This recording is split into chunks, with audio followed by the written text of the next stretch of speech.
प्यारे दोस्तों, सबको जय मसीह की।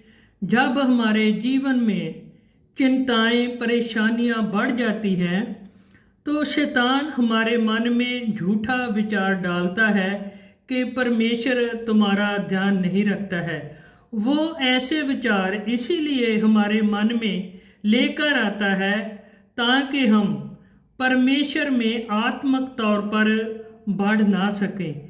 परंतु परमेश्वर का वादा अपने प्रेम करने वाले लोगों के साथ है कि जैसे यशाया 49 और उसके 15 वचन में लिखा कि क्या कोई स्त्री अपने नव जन्मे बच्चे को भूल सकती है कि उस पर दया ना करे।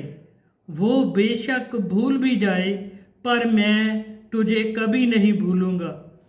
जैसे माता अपने बच्चों को खिलाने पिलाने और ज़रूरतों का ध्यान करती है, इससे बढ़कर प्रभु हमारी चिंताओं में परेशानियों में हमारा ध्यान करता है। प्यारे जीजो, इसीलिए पहला पत्रस उसका 5 का 7 वचन में लिखा है कि अपनी चिंताओं का बोझ प्रभु पर डाल दो, उसको तुम्हारा ध्यान है।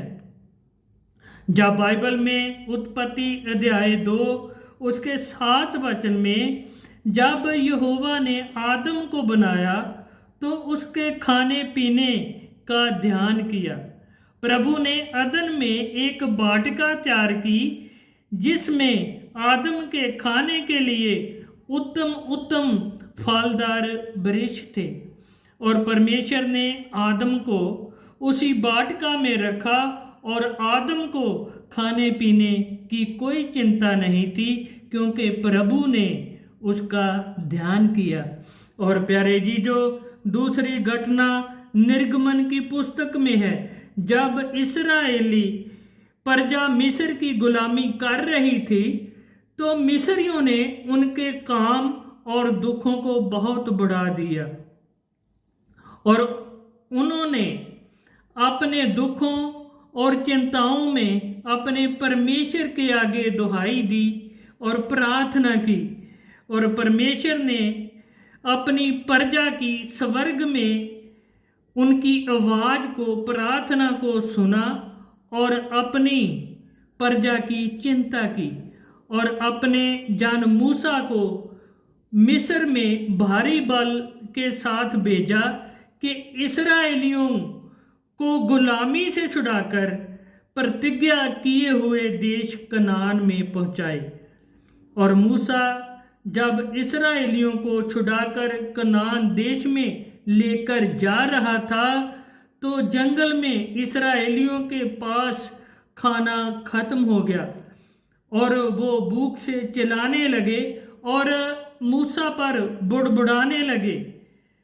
निर्गमन 16 अध्याय में लिखा है कि परमेश्वर ने उनकी आवाज़ को सुना और उनके लिए स्वर्ग से मन्ना दिया और ये मन्ना उनके खाने के लिए था और 40 साल तक ये मन्ना प्रभु उनको देता रहा जब तक वो कनान देश में पहुंच नहीं गए। अजीजो, परमेश्वर अपने लोगों की कितनी चिंता करता है आप समझ सकते हैं। और परमेश्वर ने हमें पापों की सजा और नरक की आग से बचाने की इतनी चिंता की कि खुद परमेश्वर प्रभु यीशु मसीह स्वर्ग को छोड़कर इस धरती पर इंसान का रूप धार कर आ गया। और परमेश्वर के इस महान प्रेम को हम ऐसे अनुभव कर सकते हैं कि उसने सलीब पर अपना लहू का कतरा कतरा हमारे लिए बहा दिया ताकि हम उस पर विश्वास करके नरक सी आग से बच सकें, पापों की सजा से बच सकें और अनंत जीवन पाकर स्वर्ग में दाखिल हो सकें। प्यारे जीजो, अगर आप चिंता या परेशानी में हैं तो घबराएं नहीं। प्रभु आपके साथ है। प्रभु यीशु मसीह आपको अकेला नहीं छोड़ेगा और तुम्हारी चिंता से और परेशानी से आपको बाहर निकालेगा। प्रभु में बढ़ते जाएं और प्रार्थना करते रहें। प्रभु आपको बेहद आशीष करे। आमीन।